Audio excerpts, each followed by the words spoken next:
buka aplikasi TikTok, terus nanti set timernya yang gue tandain itu.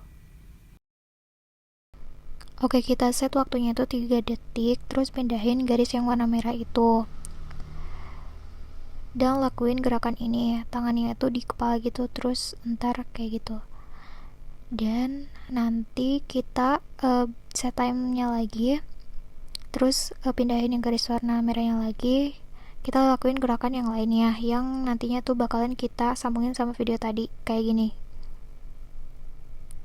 Nah, dan posisi tangannya itu harus kayak di depan muka kalian dan kayak ke bawah gitu.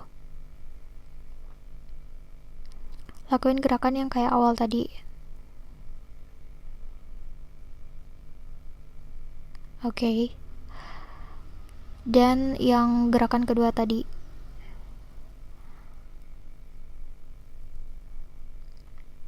Waktunya itu harus sesuai sama iramanya kalau kalian mau.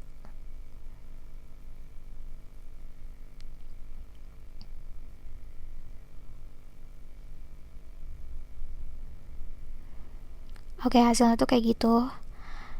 Dan itu kan masih ada tuh yang agak-agak kepotong gitu kan. Nah, kita bisa sesuaiin langsung ke klik adjust aja. Terus nanti kita sesuaiin mana yang bakalan kita ubah videonya, kayak di crop gitu, awalannya atau akhirannya. Oke, gue sesuai nih.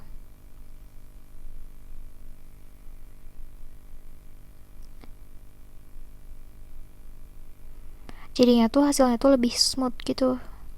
Sekian videonya, terima kasih.